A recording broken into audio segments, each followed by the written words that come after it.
Shalom, selamat pagi. Sate pagi hari ini bertemakan miskin yang bahagia. Firman Tuhan terambil dari Matius pasal 5 ayat 3. Berbahagialah orang yang miskin di hadapan Allah, karena merekalah yang empunya kerajaan surga. Matius adalah salah satu penulis yang memerhatikan setiap detail dari peristiwa yang dia tulis. Dan kalau kita memperhatikan tulisan Matius dalam kisah khotbah di bukit ini, kita akan mendapati bahwa Yesus menunggu semua muridnya berkumpul terlebih dulu, baru akhirnya dia membuka mulut memberikan pengajaran. Mengapa demikian? Karena dia tahu apa yang akan disampaikan adalah pengajaran yang keras, yang memorak-perandakan pemikiran yang lazim pada saat ini. Dia mau semua muridnya memiliki pandangan yang benar tentang kehidupan ini sebagaimana Bapa memandangnya, dan dia sebagaimana dunia mendatang dan tidak sebagaimana dunia memandangnya. Menurut dia, bahagia identik dengan kemakmuran, harta yang melimpah, uang yang banyak, kedudukan yang tinggi, kesuksesan, pasangan yang tampan atau cantik, dan lain-lain. Tetapi benarkah demikian? Benarkah seseorang yang berlimpah harta benda dan uangnya pasti bahagia? Seorang miliuner Austria yang bernama Karl Raeder memberikan kekayaannya senilai 50 M rupiah setelah dia menyadari kekayaan tidak membuat dirinya bahagia. Dia juga menjual villa, mobil mewah, rumah pertanian seluas belasan hektar, koleksi pesawat terbang layang, dan lain-lain. Dia berencana tidak menyisakan apapun. Dia berkata, uang itu kontraproduktif. Uang menghalangi datangnya kebahagiaan. Apakah ini berarti bahwa kita tidak perlu uang? Jelas perlu. Kita perlu uang untuk memenuhi kebutuhan hidup. Uang adalah alat dan bukan tujuan. Jangan jadikan uang sebagai tujuan hidup kita. Seperti yang kita ketahui, bahasa percakapan yang dipakai oleh orang Israel pada waktu itu adalah bahasa Aram. Kata Aram untuk miskin adalah ebeon. Menurut William Barclay, kata itu telah mengalami 4 tahap perkembangan makna. Kesatu, kata tersebut mulai dengan makna sederhana, yaitu miskin. Kedua, kemudian berkembang karena miskin, maka tidak mempunyai pengaruh atau kuasa penolong atau martabat.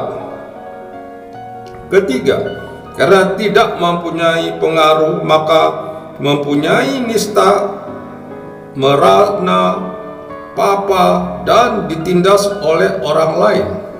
Keempat, akhirnya kata tersebut menerangkan tentang orang yang karena tidak mempunyai sumber harta benda apa-apa di dunia ini, meletakkan hidup dan kepercayaan kepada Tuhan sepenuhnya.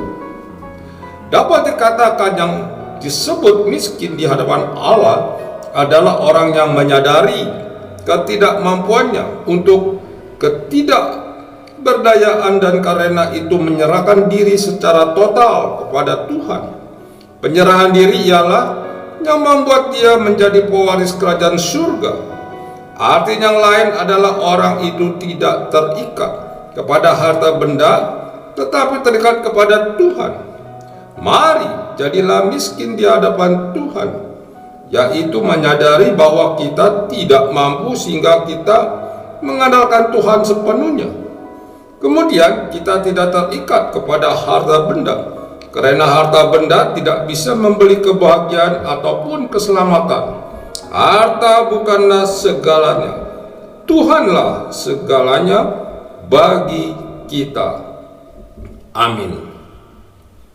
Mari kita berdoa.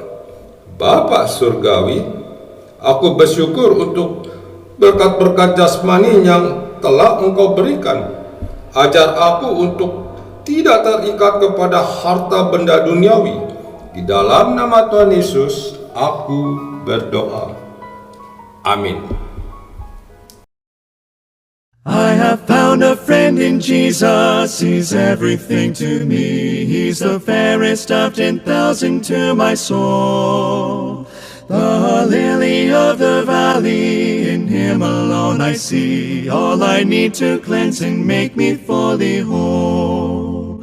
In sorrow He's my comfort, in trouble He's my stay. He tells me every care on Him to roll. He's a lily of the valley, the bright and morning star. He's the fairest of 10,000 to my soul. Oh, He all my griefs has taken, and all my sorrows borne. In temptation He's my strong and mighty tower. I have all for Him forsaken, and all my idols torn from my heart, and now He keeps me by His power. Though all the world forsake me, and Satan tempt me sore, through Jesus I shall safely reach the goal. He's a lily of the valley, the bright and morning star. He's the fairest of 10,000 to my soul.